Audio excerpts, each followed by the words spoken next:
everyone's like, this is a bad idea. The moment you self-publish, you're just locking the doors and no one is going to take you seriously. And I thought that's fine because no one is taking me seriously anyway.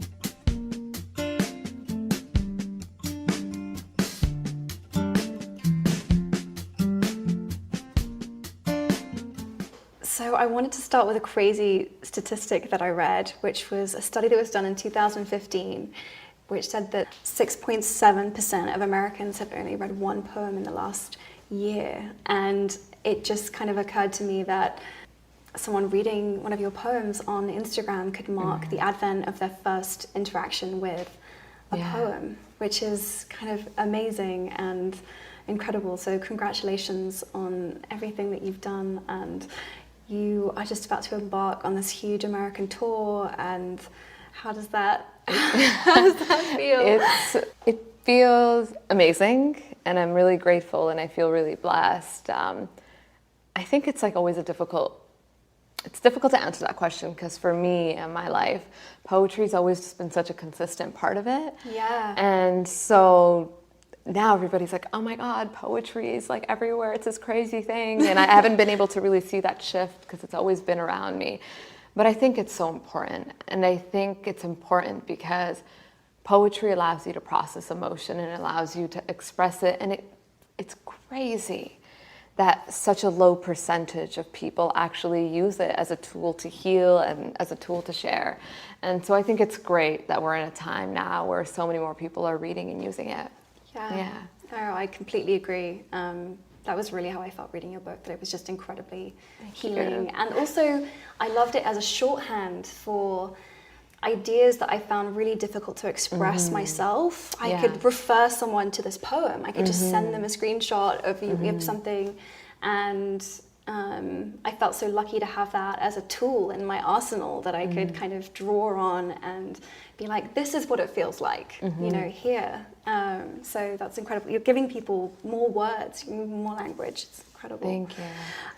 You're a poet in, the day and age of, you post something on your Instagram account and you get instant feedback. So most writers will put a book out into the world and maybe they'll read a review, or maybe they'll meet someone that's read their work that has an opinion, but you have to come face to face with people's responses and feelings to your work on a daily basis in drones. And I'm curious, does that affect your writing? Does that affect? Yeah, it does two things. The feedback's always reassuring in that, there's people here that want to read this, I'll keep writing it. But I'm also very self-aware of the fact that I don't want what other people think to change how I write and what I write about. And I remember very early on, this was probably, Milk and Honey was first self-published at the end of 2014. And when it came out, all of my friends were like, okay, so we were like taking a look at your Instagram and we realized that the poems about love and heartbreak get the most amount of love. And your other pieces about like sexual abuse and all that, okay, maybe you want to like chill on those because there's not that much interaction. And I remember for a month, I was like, you're right. I should be doing everything that I can to get this book into as many hands as possible. But it didn't feel right. And what I felt was this magic. There was some sort of magic going away, and I realized it was because writing for me, and I explain it as like a romantic relationship with like a partner. It is a romantic relationship. It's like this spiritual connection that I have, and it's when I feel closest to myself. And you wouldn't let a third party enter your romantic relationship, and their opinions shouldn't affect how you feel about the person that you love. So why would I let hundreds and thousands of people and their opinions affect how I write and what I write about? And so I'm very aware of really letting that feedback change. So I'm very like, okay, I don't read reviews, and I hardly read comments. And that's usually how I do it. I think it's about honesty and just sharing that. Yeah, that's amazing. That's such a good analogy. And I mean, I relate. I think the self-discipline it takes to not allow a third-party opinion into your psyche and your creative space is key. it's hard when it's about you. It must be really hard. It's so personal. It's so personal. Everybody around me is like, it's okay. Like, you know, this person isn't criticizing you. They're just criticizing the work. And I'm like, but the poetry is literally me. Yeah. Like, how is it not about me? You Yeah. know, this is poems about my life, poems about my experiences and the people that I love. So it's very difficult. And even though I am so self-aware and I do try to, like, you know, not let it affect me, I'm sure that at a level it has affected, you know, the way that I write. Yeah. And Yeah. that has, for sure, some part of it has gone into like how I've written the second book. Yeah. Yeah. Well, that's what's so beautiful, and one of the other things I wanted to talk to you about was how incredibly there's a lack of self-consciousness there that's so beautiful. There's like such an innocence and like a purity to the way that you did that. And how old were you when you posted the now really famous picture of you with menstrual blood on a sheet? I think I was 22 or 23.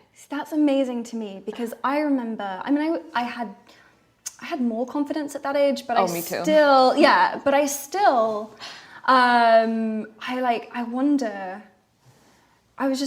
it was so fearless, it was so brave, and I had no idea what, I agree with you. I was so much more confident and so much more raw, and I just didn't care about anyone and anything. And I was like, I'm gonna do what I want, how I wanna do it. And it was a good thing, but it allowed me to get into some trouble with that photograph. And, you know, I was very naive about the internet because I'd written about periods before.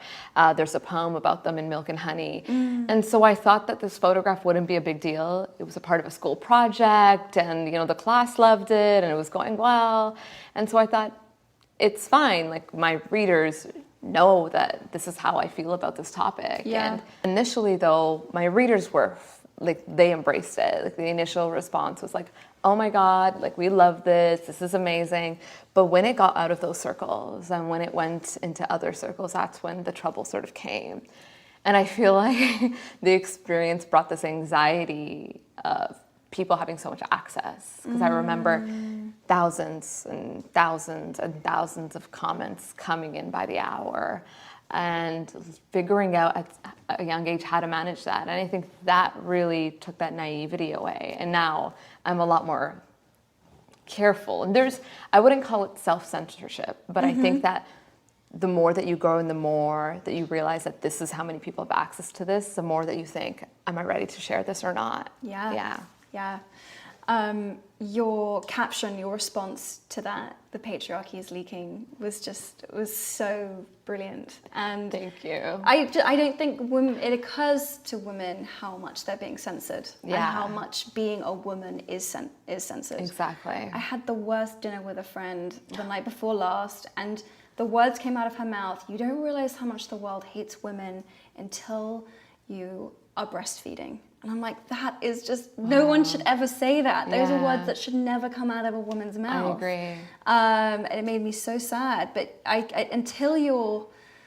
until it's out there, or you engage in some way, and as you say, you stumble on, I posted this picture and actually I realized it was a huge deal. Yeah. It actually wasn't okay. Exactly. Even the patriarchy is leaking. Like, I feel like I didn't even write those words because it was in the heat of the moment when those photos were taken down, and me realizing, like, I realized in that moment how much censorship there is of women, because I had so many groups of women popping up around me that were like, no, you don't understand how wrong this is, because you have all of these other accounts that are able to post like pornography and all these images and all this media that actually objectifies us, and so you need to really do something about it. And I remember in the heat and the passion of that moment, I was like, the patriarchy is leaking, yes.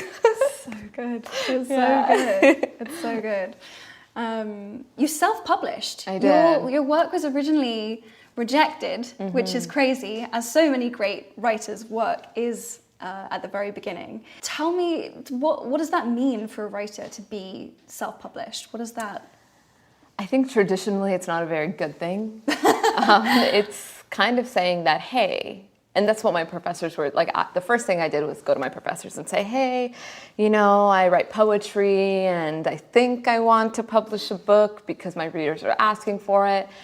What should I do? And I didn't know anyone. I was a student. I was in so much debt. And so I wasn't going to spend an exorbitant amount of money getting it sent anywhere. And my professor said, try magazines, try literary journals and anthologies, and everybody faces a lot of rejection before they get there, so it's fine, let's keep going. And so I took her advice, I took this book, and I started to strip it, and I grouped together pieces of like 5 poems, 3 poems, 7 poems, and I started to send them out. And it just wasn't working. And I kind of understood why, because these anthologies and these journals were about like Canada and the literary landscape, like Canada's where I'm from, and so it was a very specific sort of like themed pieces. And how is poems about like body hair and sexual abuse really going to fit into all of that? And I self-published the day that I realized that my poetry is, for me, Milk and Honey is one large poem. It's one continuous poem from the front to the back. And I was cheating, like it's like a body of work, but what I was doing was like taking eyelashes and fingertips and limbs and just throwing them and trying to make it work, when really I had to take the responsibility of putting the whole thing together and then being like, here it is. And so everyone's like, this is a bad idea. The moment you self-publish, you're just locking the doors and no one is going to take you seriously. And I thought that's fine, because no one is taking me seriously anyway. I don't even know these people that aren't even gonna like me. So who cares? And so then I did that, and although at the moment everybody told me it was the worst decision I could have made, it's turned out to be the best. And I think timing is one thing. I did it at a time when the internet was really changing the face of publishing, and so it was just the perfect circumstances coming together. Yeah. That's amazing. It's such a great story. It's so inspiring. And now you have 2.8 million followers or something crazy. Which is, you must wake up in the morning and go, wow. I don't believe it's real. I'm 100%. I'm like, there is somebody out there buying these followers for me. And it's also while I'm asleep. And it's hard to grasp it's just pixels on the screen. So it comes to life only when it's real life. And like 2 people are sitting together, we're hugging and we're actually having a conversation. That's when I'm like, it takes my breath away. Real. Yeah. It's incredible. Yeah. How this work has been received in India, in your home country, versus how it's been received. Because, what is mad to me is that your work is considered radical for Western culture. So what blows me away is... It's crazy that it's radical. Yeah. I don't feel like it's even remotely radical. Yeah. Every day I wake up, I'm like, I need to get some edge. Like, let's do this. But I mean, it's crazy, but it is. Well, I guess you've already answered the question in a way. Did you realize what you were doing was going to be so disruptive, radical, transgressive? Did you talk to your parents before you started writing poems like these and putting them out? Were there conversations? None. Wow. It was, the only really conversations I ever had. So I started performing, like doing spoken word and going to like poetry slams and open mics about 9 years ago.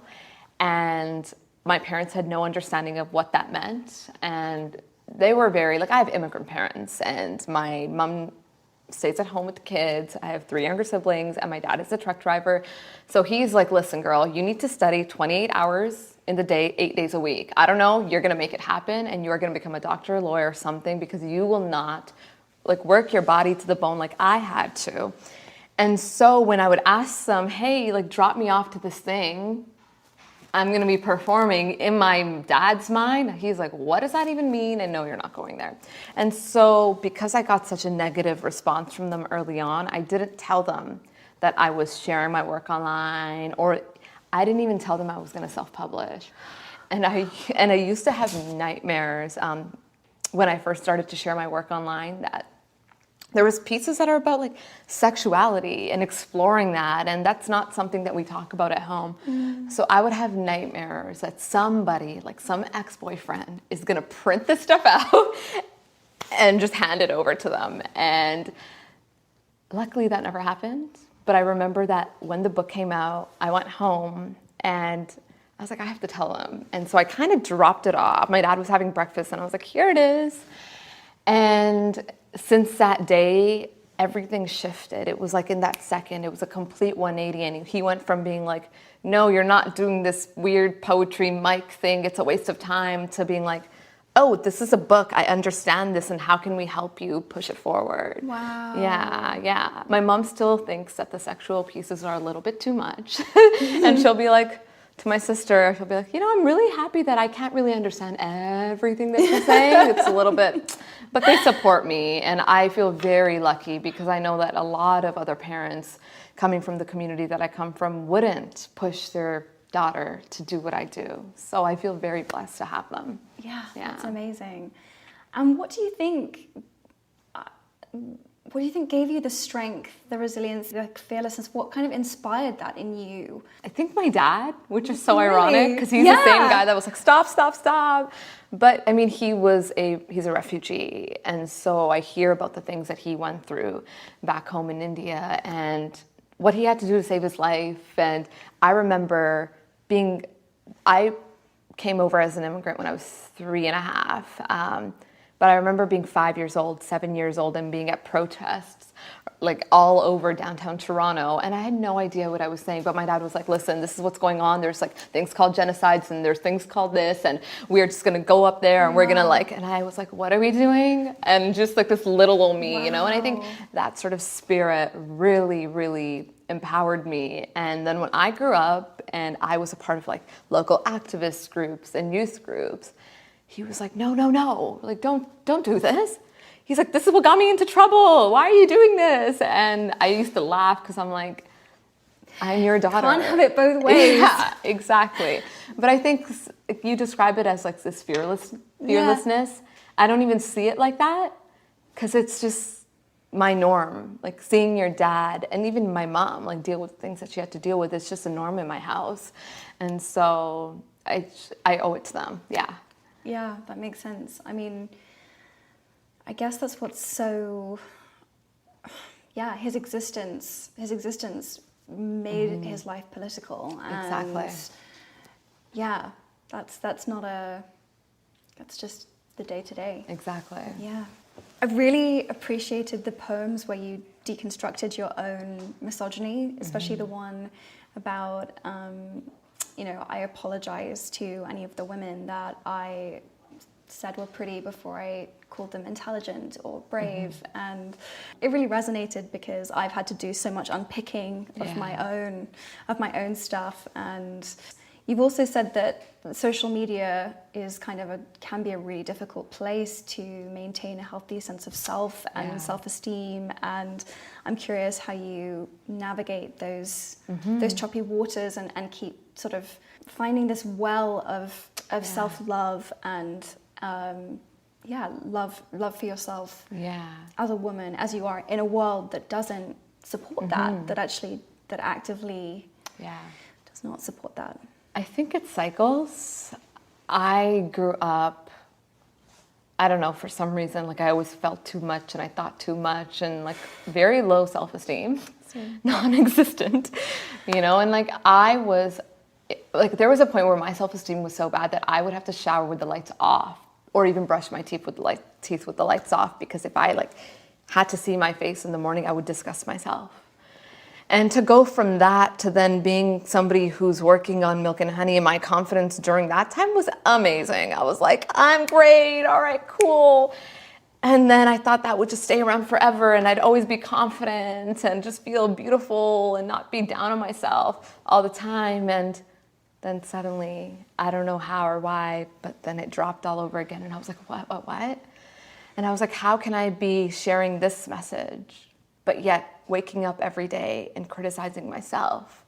And so like I realized that self-love is like a consistent thing that you have to work towards and it's always going to happen in cycles. And so it's just like everyday work, and you will never have it all figured out. And you just have to be kind to yourself. And someone said to me once, talk to yourself like you would talk to your best friend. And you would never say certain things to your best friend, so why would you say those things to yourself? Yeah, that's beautiful. Cycles is a great way of putting it, because it's so funny. I've had exactly the same experience where I've been feeling great, and then one thing would get said, and you're like, oh, I'm still there. I'm like there again. You know, it's amazing. So that's beautifully put. Yeah, your poem about, you know, how we treat ourselves is how we teach others to love us was also a really beautiful. It was beautiful too. I love the purity and the simplicity of your illustrations and your line drawings. Where did they come second? When did they arrive? They kind of arrived first, way before the poetry. That's amazing. I didn't realize that. I've been drawing since the age of 5 and painting. I remember being 5 years old. We lived in this city called Hamilton, Southern Ontario, and there was no other kids around me except my baby sister, who was still an infant and did not speak to me at all. And so we had a senior couple live upstairs, and they were also Punjabi and Sikh, and so they would come down and babysit me. And I remember that they would bring down like markers and pens, and then they would take the jewels off of my mom's like Punjabi suits, and we would make elephants and shapes, and that's when my love affair with art got started. And so I consistently drawing and painting, and that's what I wanted to do until I found writing, and writing just took my breath away. It was like louder, and it was sexier, and there was something about it. It was something about the way that the mic picked up my voice that was so electrifying. And so I put my art away. And I started to publish online, and it wasn't until I realized that I want to do something a little bit different. I want to push this poetry a little bit, that I opened up my old high school sketchbooks, and I realized that, I've been doing this forever. And these sketchbooks were filled with line illustrations with like red marker, and thank God I let the red marker thing go, because that wouldn't have been pretty. And it was all like illustrations of women and loss and trauma, and in the top left corner I would always write a sentence or two, or even a couple of words. And so I thought, okay, why not, I wasn't gonna start becoming talented at something else. So I was like, all right, I'm just gonna bring this other thing back.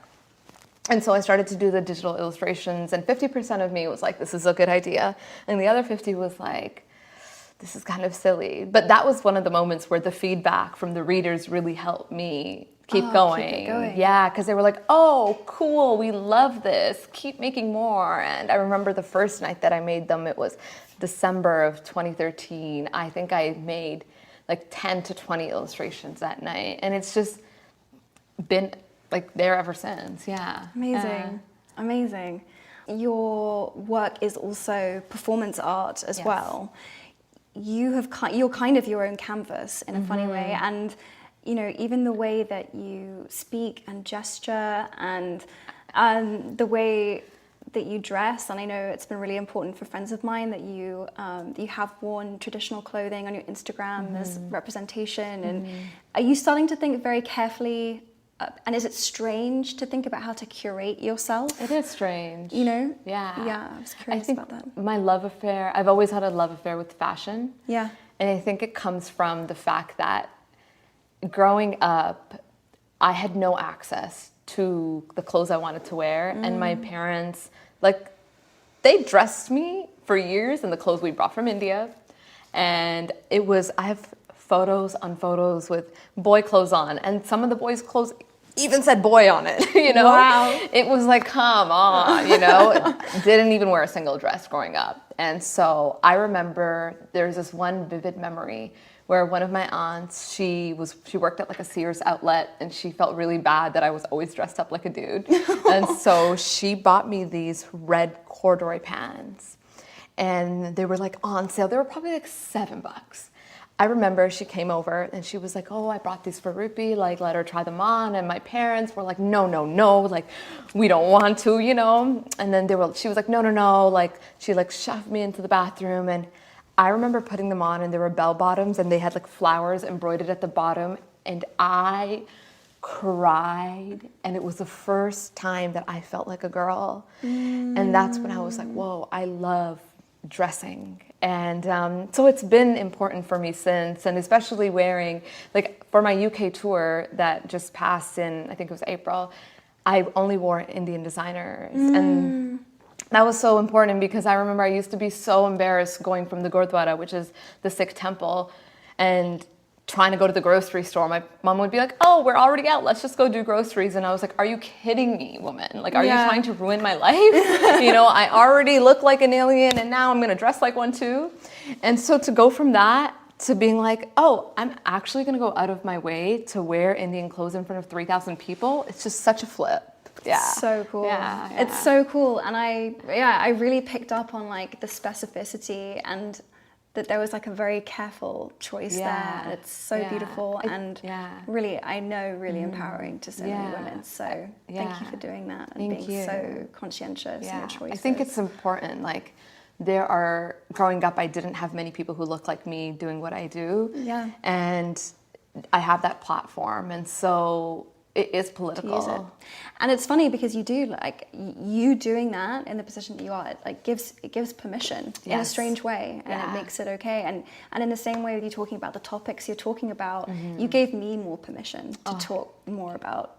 You gave me more permission to talk about like feminism and all of these things. I remember, like, when you said that word, the weight of the world kind of left my body, and it's like, I don't know if you think it's a big deal, but it's a big deal for us, you know? And I remember when I first heard that word, I didn't think it was a bad word because anything with the word feminine in it, anything about women is so beautiful. And I'm like, I want to represent that and I want to know what this is about. And I remember grade 10 English class, the teacher was like, how many of you are feminists? And I said, me. And I looked around and nobody else had their hand up and I was like, oh, never mind. And I was like, I never want to go there again. And it's so important. It's so important. Yeah. Oh, that makes me happy. Yeah, it's so beautiful to hear you even say, because I've spent a lot of time, especially because trying to have men understand that male feminists are a thing and almost apologetically going, well, I know there's the word feminine in it, but it still includes you and da-da-da-da-da. And it's beautiful just to hear you say, like, even anything with that word in it, you know, you want to embrace. Yeah. Even in the mention of it or trying to make it inclusive, you know, I find myself apologizing a little bit. And it's like, what am I doing? No. Yeah. Like, you know? I have friends who are like, oh, this guy that I know, he really likes your work. He doesn't like feminists. He thinks they're super annoying, but he likes you. And I'm like, not a compliment that I want, but thank you. Yeah, and also, if he likes the work, then there's... Yes, anyway, exactly. We don't even have to go down that road. But I'm curious what artists inspire you and that you admire and why. And there's so many. Yeah, I'm sorry, it's a huge question. No, it's okay. Let me give you some. I really like Sharon Olds. I don't know if you've ever read her poetry. I will send you some. It's amazing. And her poem, she writes about what it's like to be a woman, and it makes you feel your womanhood in your entire body. So amazing and so beautiful. And there is a painter by the name of Amrita Shergill, and she's a Punjabi Hungarian woman. And she inspires me because she painted photos of us. And just to see those paintings now selling for millions of dollars, I'm like, this is insane. So cool. So people like that, Malala inspires me. Amal Clooney inspires me every day. I have she was on Vogue magazine, the cover recently. Yep, I bought it right too. Right in front, It's on my desk where I write every day because that represents to me that, I can be intelligent, I can be beautiful, I can be every single thing, I can be multidimensional, and it's allowed. And her being on that cover gives me permission to be everything. Yeah. I agree with you. That was really huge for me too. She's someone I think about. Yeah. That's very, very cool. Music. Do you love music? What do you listen to at the moment? I listen to, hold on, I'm like shuffling through all of the inappropriate music. You're like, yeah. I have to do the same thing. I got it. I listen to everything. There's not really a specific style that I vibe with only. Recently, I also have my writing music. Yeah. So when I am writing, I can only listen to instrumental. If there's words in it, I don't know. Too much. It's too much. How and I'm like, interesting. I need to project myself onto this rather than this thing projecting onto me. But to get into the mood and the emotion of writing, I listen to Punjabi folk music. And I listened to the music that was You know when they say that there's like certain albums that stay with you, and it's like there's a certain time period from like the ages of like 15 to like 21, and those are the albums you never forget. Yes. I have to listen to those on repeat. So I'm listening to like Frank Ocean. Yeah. There's like one Adele album that I have to like play all of the time. Beyonce's self-titled album, and even Lauryn Hill.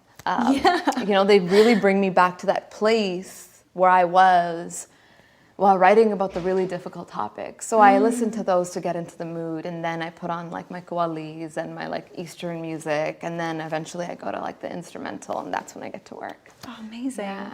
You're obviously drawing from a particular period of your life, and that's where you're writing from, but has the experience of fame and everything that has come from what the original work inspired, do you think that that's taken you on even more of a journey and you might draw from that? I think I should.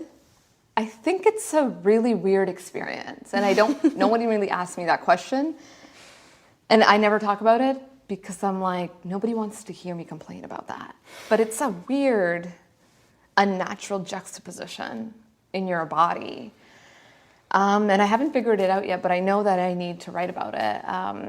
But it was difficult to go from, you know, being 19, 18, and 21 and writing about the topics I wrote about in Milk and Honey, and then suddenly this beautiful thing that the universe gave me, it took me to a place of stability and safety. And then I was like, I should have been happy, but instead I was very confused because stability and safety were not the norm that I grew up in, and they were not ever around. And suddenly I had to write from a place of that, and I couldn't write.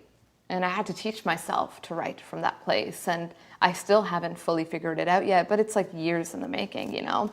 For like 2 decades, I was writing from a place of fear.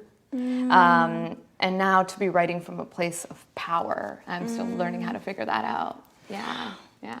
Yeah, it's a huge journey. It's interesting.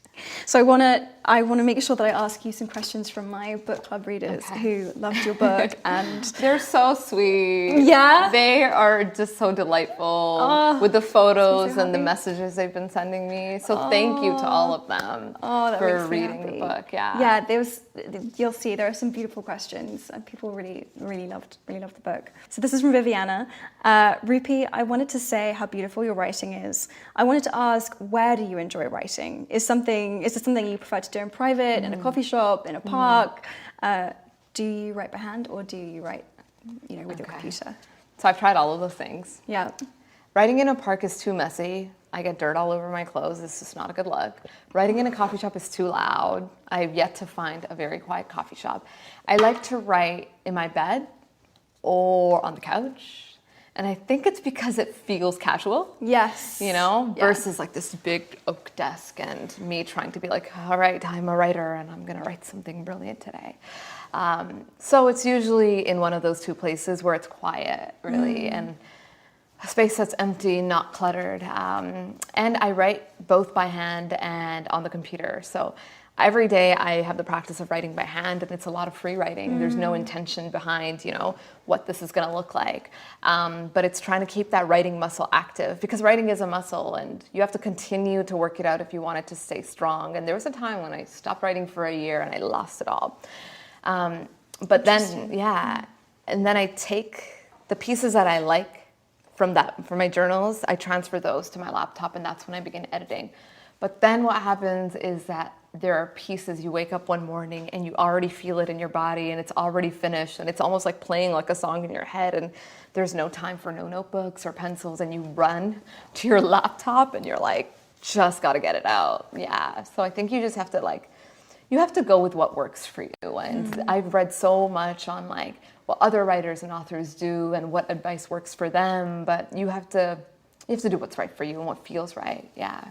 Lastly, what advice would you give to a writer who's afraid of writing and is holding back? I think I get it. I feel that every day, and I've published 2 books, and every day I'm afraid, and I'm like, this is too much, or I'm not good enough. I say to the people around me and my team, I'm like, I think that's it. I think it's done now. Everybody pack your bags, let's go home. And so I can really relate to that. And the reason I say that is because I think it's so important for creative people to know that they're not alone. Creativity and being an artist is kind of an isolating experience. And so to know you're not alone helps. And you have to let the fear go. And you have to write not for the product, but just for the simple act of writing. And you just got to write. And I always say, hey, I'm going to go away for 3 months. I'm just going to write really bad things. Yeah. It's going to be like garbage. Yeah. And that's fine. And I have to get it out of the way before I can get to the good stuff. And so write the bad stuff. It just makes you like closer to the good stuff and hone in on your craft. And I think practice really makes perfect. Wow, so it's really about letting go of an outcome in Yeah, a way. and I think fear is so debilitating for creative people because it allows, it's like tying your hands up behind your back and nothing gets done in that way. So you just got to let it go. Yeah. Beautiful. Question from OSS member India. How much editing does a poem typically go through before you're comfortable sharing it? Are they pretty raw, or do you spend time after the first inspiration tweaking them? I think it depends on the piece. Like I said, that there's that feeling you get in your belly and it's like this kick, or it turns a little bit. It's like butterflies. And when you get that, you know that the poem is done. So sometimes I can write like a 4-minute poem in 2 hours, and it requires very little editing. But then there are some pieces like Women of Color is 10 words. I spent probably a year fixing it. It used to be a love poem. Wow. And it became Women of Color. And so you just can't stop until your gut says it's done. Yeah. No rights. I read Milk and Honey last summer, the month of my sexual assault. And as a trans boy who at the time was 15 years old, felt so alone, Milk and Honey really inspired me to seek help. Thank you so much for being the light I needed to get help, Rupi. My question for you is, what was the hardest thing about writing the book? What was going through your mind while you were writing it? Much love. The hardest thing about writing the book. Milk and Honey wasn't hard to write because I wasn't writing Milk and Honey. I was just writing because I loved it so much. And it's this thing that took over my body. And it was kind of like, almost like I was addicted to writing at that time. I would steal away any moment. I was in university and my friends were out partying and I was like, all right, hold on, just one more line, you know? Wow. And it was just this love affair that I had. And it wasn't until really the collection was done that my readers asked me for a book. I never, ever imagined, I'm a huge book lover growing up, and I've read like hundreds of books, but never thought it could be me. But when they said, hey, where can I purchase your book? That's when I was like, oh, okay, I guess I can do something with this. And everything was already done, so it was very easy to like put it all together. But the pressure I felt actually during the second book, and I think because there's like this intention of, I'm gonna like go on this journey and write a book. And so I think you just have to take it easy and take it one day at a time, and it doesn't have to become this whole giant confusing thing. And I just take it one page at a time. Yeah. Beautiful. One from Devon. Reading about the tensions between you and your father was heartbreaking for me because I always felt very close to my own dad. And I don't like imagining it any other way for us. My question is, did this book impact your current relationship with your father in any way? It definitely did. My dad is, he's going to watch this and completely hate me afterwards. He's going to go, why? You need to tell me these things before you say them. He is very sensitive and he's very emotional, but you could never see that because he has this exterior that is so rough and it's so tough, and he doesn't know how to communicate emotionally, verbally, anyway. And so he was always this scary figure in my life. But the books really brought us together because it's something that we can like connect through. And I think it allowed him to see that I'm not a little girl, you know, and he can relax a little bit, and he sees that I'm this young woman now who has her life figured out, not entirely, of course, but like is on the road to figuring things out, and I can make good decisions and it's okay. And even to like, I brought him on the India tour with me. Oh, amazing. And it's the most time we've ever spent together. And it's the most talking we've ever done in our life. Wow. And so it was really, really emotional. There were many days where I was crying on planes and in hotel rooms because I'm like, I can't believe this is happening. And I was able to see my father as a man and not my father for the first time. And it was bittersweet because it was like amazing that that was happening, but I was like, wow, it took 25 years to get here. That's a long time. And so it's definitely helped a lot. And, you know, we talk about art and poetry all of the time now, so it's nice. Oh, Yeah. that's great. That's awesome. Colette has a question. What has been the most impactful experience for you since Milk and Honey was published? I think just meeting people who read the work and connect with it so much, because people always ask, they're like, oh my God, how does it feel? Like you're going all these places and doing all these things. You must like wake up just being overjoyed every day. And I'm like, not really. I mean, it's good. It's amazing. It's normal. Yeah. But I'm not like, this is crazy, because it's just, maybe because I'm on this train and it's going super fast and none of it feels real. That's the problem. I feel like it's all happening to like my twin sister. And she just like never shows up, so I have to show up for her and do the talking for her.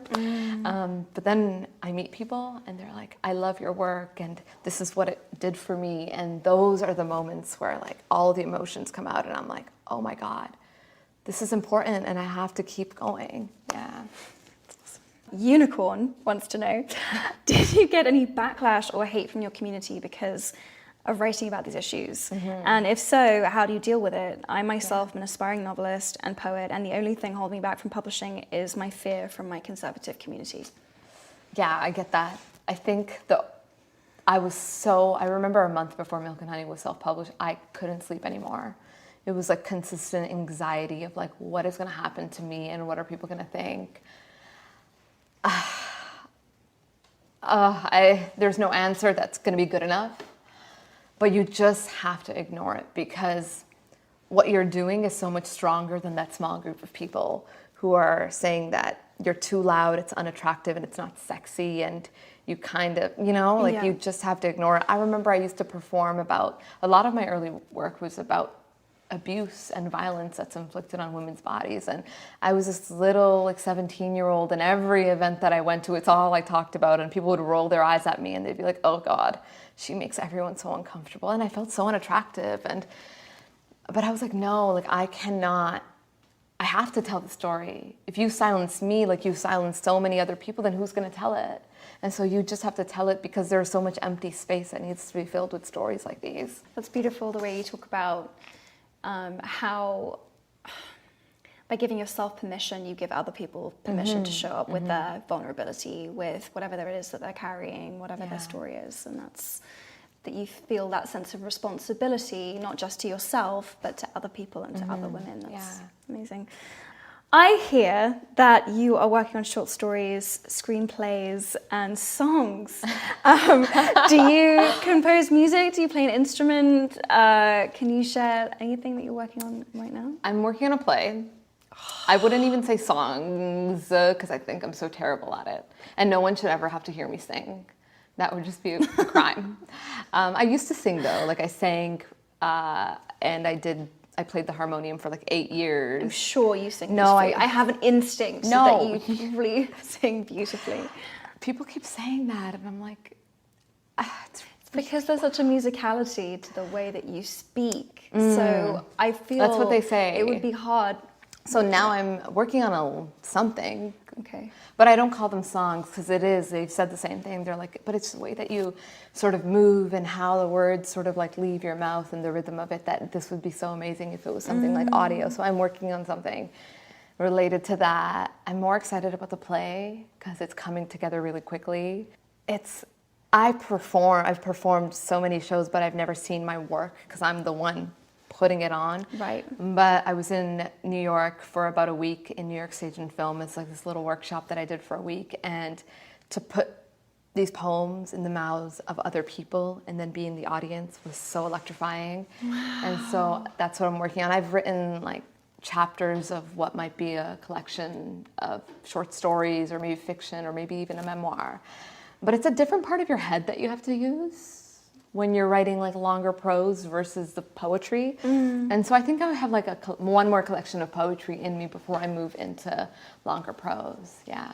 And one more question I think I meant to ask earlier actually is, I'm curious, do you ever have men read Milk and Honey? And it's interesting because it was actually a man that gave me Milk and Honey to read because he loved it so much. But I'm curious whether it does receive a reception occasionally where it makes them feel defensive, like having read it. Is that something that you've experienced or come across? I haven't come across it firsthand, but I know it's there because of like the negative criticism. A lot of it does come from guys. And so no one has come up to me and said, I read it and it sucked and I hate you. Yeah. But I mean, I expected that. And so I would get so much anxiety when I had to do book signings and a man would walk up to me. I was like, my body would tighten. I'm like, here I go. Okay, I have to like defend this thing. And then suddenly they would say lovely things and I was so confused by it. And so I think it's good. I'm like lucky that a lot of men have actually, and I think men, like people were writing articles like very early on saying that this is a book that every woman needs to read. And like that drove me nuts. I On know. Amazon, it's like stored under like women's fiction or women's poetry or whatever. And I'm like, no, it's like preaching to the choir. If only women read it. Yes. Like, that's exactly how I yeah, felt. I was like, please don't file it under that. Yeah. That's not what it is. Exactly. And I'm like, if we're not changing minds and in this conversation has to be with men, then what's the point? And so what was amazing though was like a lot of men in India came out as compared to North America. Like a majority of the audience was guys, and I was like, this is so cool. And I had my own like very messed up ideas of what that audience was going to look like, so they surprised me entirely. So there is like, they're embracing it, and a lot of older gentlemen who are like in their 40s and 50s. Amazing. Yeah. So cool. Amazing. So on behalf of Ask Judge Shelf, thank you so much, Rupi. This has been amazing. And before I let you go, I'm really curious, if you could pick a book for Ask Judge Shelf, what would you recommend? Okay. This was really hard to pick. Let's see. I would say I love Odes by Sharon Olds, and if you haven't read her, you have to read her. I haven't, so... It's amazing. It's just a series of poems that are odes to different things that women have to deal with. And then there's The Color Purple by Alice Walker, which I feel like I read every I chose that as like my 5, second 7 or third years. book for the club. Oh, I already? love that Okay. book. Yes, great choice. So good. Great choice. Yeah. No, we have that as one of our picks, so I'm glad we're on track. Yeah. But Odes, I will definitely go and find. Thank you so much for that. Thank you for having me. No, this has been great. I'm so happy I got to meet you in person. Me too. Yeah.